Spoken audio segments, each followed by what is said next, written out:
My name is Maimouna Jallow and I'm a storyteller. And my journey with storytelling started 2 years ago when I left my job in the media and decided to go and collect traditional East African stories from different countries. And eventually, the collection of stories led to the performance of stories. And now I'm running a series called Reimagined, in which I'm encouraging storytellers around the world to reimagine the traditional folktale and to make them relevant to today's youth.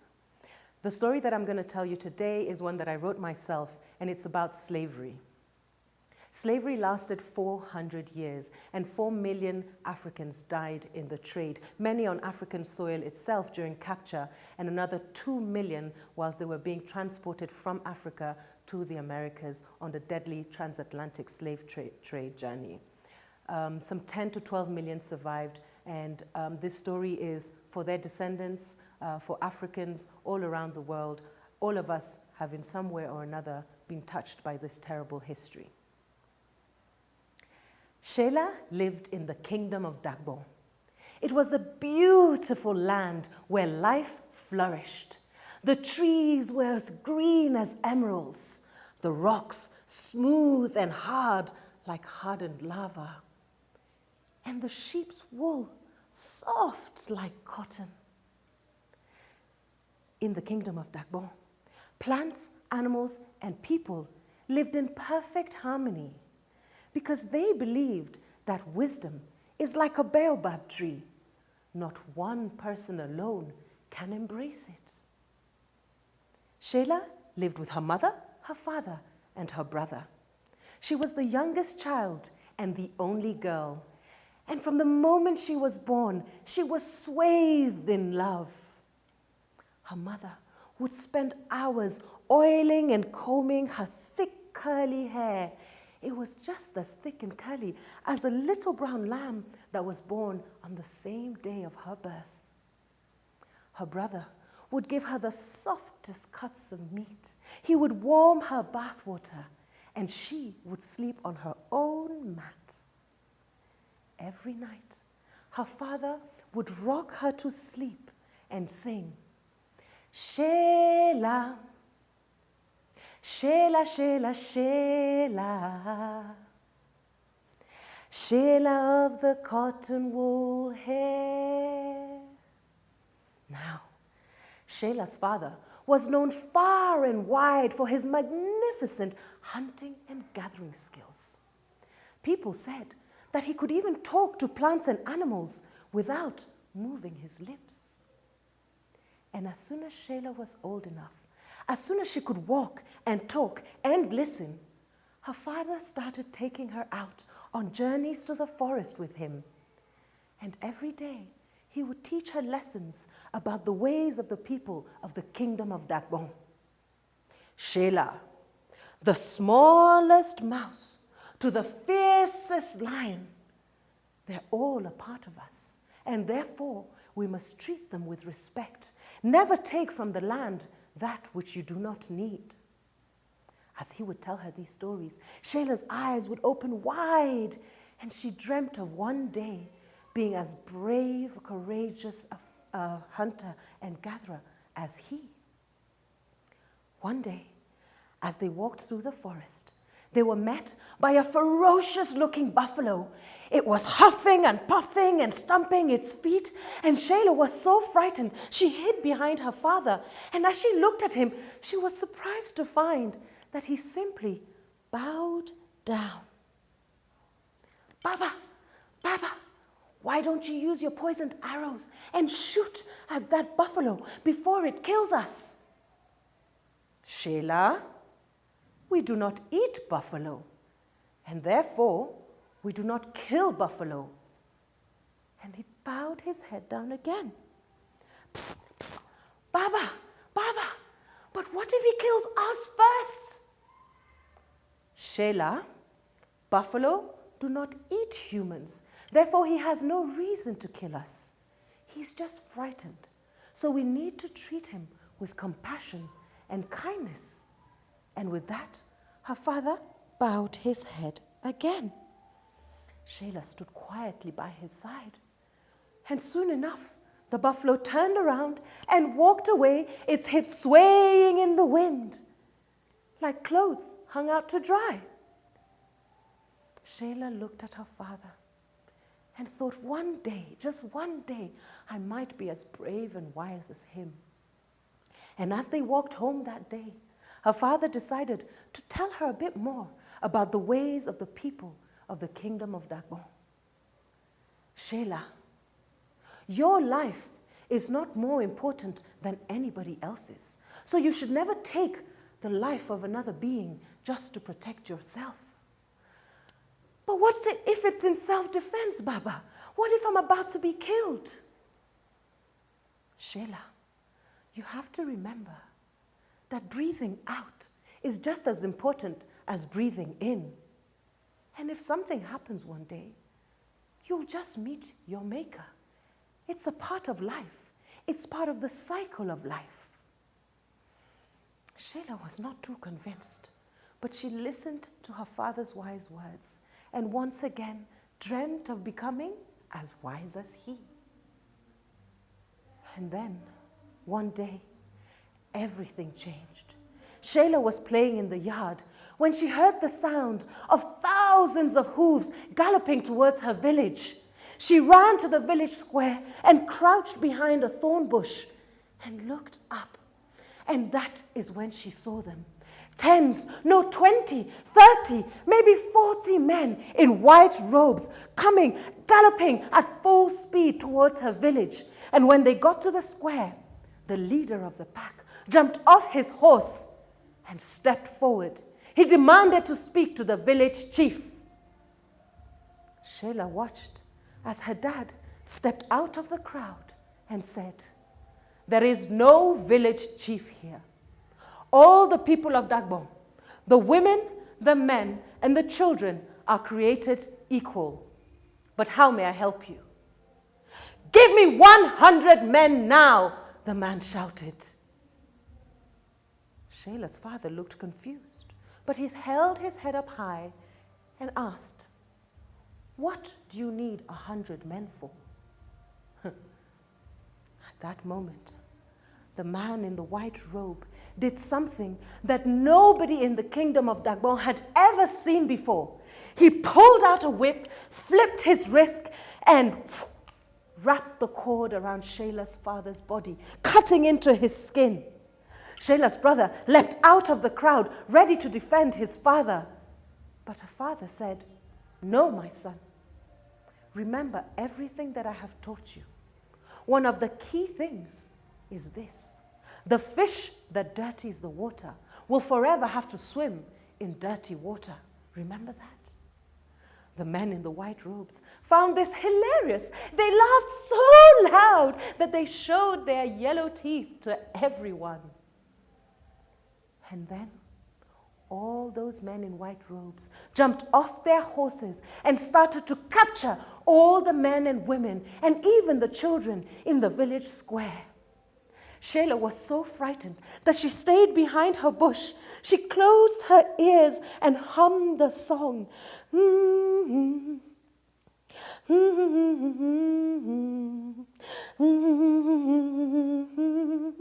She hummed and hummed until soon the village square was quiet and the patter of hooves became a distant sound. Only then did she have the courage to step up from her hiding place. And she walked into the village square, and she found that it was deserted. The men, the women, the children had been captured and taken away. There were only a few children around, the others that had hid alongside her. And soon, word came that their mothers, their fathers, their brothers, their sisters, their uncles, their aunts, their cousins had been captured and taken onto a ship to start a journey that people called the journey of no return. Shela looked around for her father and her brother, and when she could not find them, she ran home. She ran as fast as her legs could carry her, and when she got to the house, she ran everywhere, to the granary group, to the fields, inside the house. She shouted for her mother, But she was met with complete silence. Her mother, too, had been taken away. Shela left her house and ran as fast as she could, past burnt-out fields and abandoned villages, until finally she reached the sea. And she looked for that ship, the ship that had taken her family away. But she found nothing. All she saw by the sea was an old man cleaning his fishing nets. She ran to him and she said, "Please, you must help me. My brother, my mother, my father, they've been taken away. You have to help me find them." And the old man looked at her with pity in his eyes. And he said, "My dear child, my little boat is no match for the waves of the Atlantic Ocean." And Shela pleaded. She cried and cried. And he couldn't stand her tears any longer. And he said, "You know what, little girl?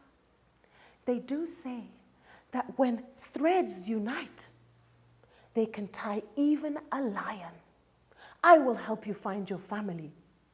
And with those words, they set off on his little boat. And they sailed for 1 week. They sailed for a second week. But then there was a huge storm, and the boat was washed to shore. Shela climbed out of the boat and walked around this new land that she didn't know. It was a land of coconut palms and beautiful white sandy beaches. She walked for days, peering into the eyes of men and women, looking for her family. But she couldn't find them. And after days of walking, Shela, exhausted, her feet swollen, sat under a coconut palm and wept. And as she wept, she suddenly felt a hand on her hair. She turned to look at who it was, and she looked up and up and up, and next to her stood a woman that was as tall as the coconut palm. And the woman, in a wrinkly voice, sang, "Shela, Shela, Shela, Shela, Shela of the cotton wool hair." Shela was surprised. How did this woman know her song? How did she know her name? And then the woman said, "Weep not, my child. I will help you to find your family." How did she know that she was looking for her family? Before Shela could put her thoughts into words, the woman answered, "My name is Mami Water. I am the spirit of the seas. My eyes have seen everything that has been, and my heart can feel everything that is to come. Shela, I can show you where the ship sets sails from, but I must warn you, it is a dangerous journey. 2 million of our people will die in this deadly crossing. And those who survive will be forced to call a new land their home for eternity." Shela was frightened. "How will I make it when so many others will die?" she asked the woman. The woman smiled. "Shela, you're as tall as every mountain you climb, and I will help you. I will make you invisible."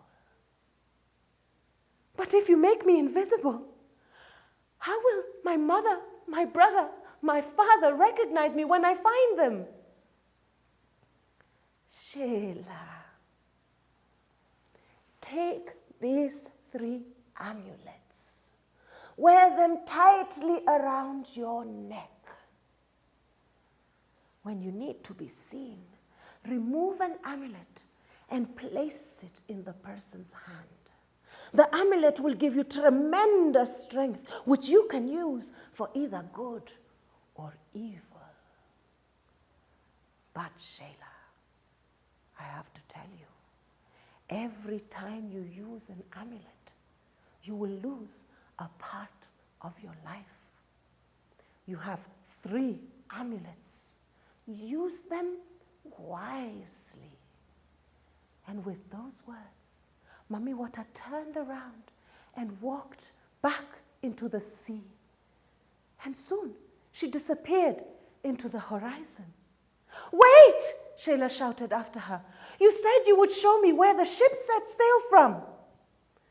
But she was met with complete silence. Shela looked and she saw that there was a boy hauling a fishing net back to shore. And she called out to him, help me, please. I need to find my family. Where do the ships set sail from?" But she realized that she had no voice. No sound came out of her mouth. And so she ran to the boy and she tried to touch him, but her hand went right through him. Shela realized that she was indeed invisible. Then there was a strong gust of wind, and suddenly Shela found herself standing in front of a huge ship, its white sails fluttering in the wind. Bah! The signal. It was about to leave. Shela quickly jumped into the ship, and as soon as she did, she took a few steps back. She couldn't believe what she saw. There, lying in the ship, hundreds of men and women and children laid tied together with chains.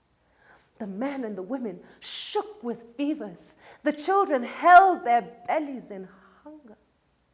Shela had never seen anything quite so horrific. Straight away, she ran to them and she held a young boy in her arms. And suddenly she felt that as she held him and rocked him, he sat up taller. His breathing became more regular. And it seemed that he became stronger. And so Shela then went to another woman who looked like she was about to die, and she held her and rocked her, and the woman became stronger. And Shela realized that her healing powers were working. Invisibility had actually made her stronger. And so days turned into weeks, and Shela went around the boat, and wherever she saw somebody in pain, somebody suffering, she would hold them and rock them, and they would gain tremendous strength. Days turned into weeks, and Shela used her new healing powers that she'd gotten from being invisible to help anybody who was suffering on the ship. And then one day, as she went to one corner of the ship, she noticed a man lying down, and he had 3 incisions on his forehead. The family mark. "Brother, my brother," she shouted. And as she ran to him, she called his name, but realized that she still had no voice. And she looked at her brother, who looked on the verge of death. And as he breathed heavily, he uttered these words: "Our ancestors have forgotten us. We have no names. We have no home." "No, they haven't forgotten you. You have a home. You have a name." Shela tried to shout, but of course, no voice came out of her throat. And so she decided. She pulled out one of her amulets and placed it in her brother's arm. And at that moment, her brother turned around, opened his eyes, and smiled. Death left his body, and he stood up tall. And Shela told him about her journey thus far. And her brother, from that moment on, went around the ship, up and down, telling all their slaves that they had a name, that they had a home, and that their ancestors had not forgotten them. And soon, although the men, children, and women on the ship came from different lands and didn't speak the same language, you could hear from one end of the ship to the other her song. Shela, Shela, Shela, Shela, Shela of the cotton wool hair. Soon, the weeks turned into months, and finally, the ship docked. And when they arrived at their destination, Shela watched as the men and women and children that she'd been traveling with were inspected, separated, and sold as though they were nothing. Shela couldn't stand by and watched. So she started to wander the islands of the Caribbean. She looked at this land that looked so much like home, with its coconut palms and beautiful sandy beaches. But there was no sweetness here. Here, the men and women and children toiled from morning to night without a break. Shela wandered around the island, spreading healing wherever she could. And then one day, she heard the sound of her song coming from inside a house. She climbed up the big white staircase, past the white columns, into the house, following the sound that led her to the kitchen. And there, she saw her mother. She looked at her and was saddened to see that she walked with a limp now. And she was carrying heavy pots and pans that were as heavy as she was. Shela couldn't stand by and watch. She quickly ripped off the second amulet and placed it in her mother's hand. When her mother saw her, she thought she'd seen a ghost. She nearly fainted. But Shela said, "No, Mama, it's me. It's Shela. I am really here." And she told her mother the story about the village square, about the fishermen, about Maimouna, about her brother on the ship. And as she spoke, she felt a part of her evaporate. "Mama, I won't be visible for long. Please tell me, what can I do to let you know that our ancestors have not forgotten us, that we still have a home and we still have names?" Her mother looked at her and smiled. She said, "Shela, go down there to the seafront and bring me back a big basket of fish. Bring me back another basket full of coconuts. And on your way, stop by the plantation and bring me a big bunch of ripe plantain. You know, the kind that is so sweet when you fry it. And then climb up that palm tree and tap some delicious sweet wine. Then go to the store, and because you're invisible, go and take a big bag of black-eyed beans." Shela did everything her mother asked, brought everything to the kitchen, and that day, Shela and her mother cooked the most delicious meal you have ever eaten before. Kelewele, moi moi, akara, aki, and salt fish. Oh, it was so delicious. When the slaves returned from the plantation that night, they were met with the sweet aroma of this food, and a big feast was laid in front of them.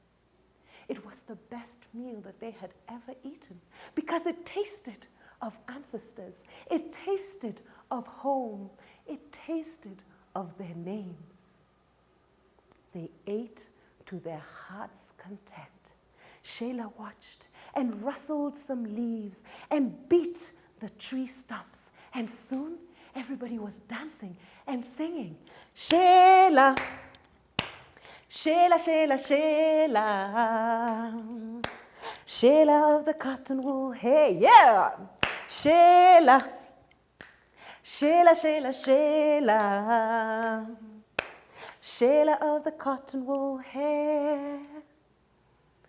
sweetness had returned to that plantation. But Shela still felt sad because she still hadn't found her father. And so she said goodbye to her mother and carried on her journey.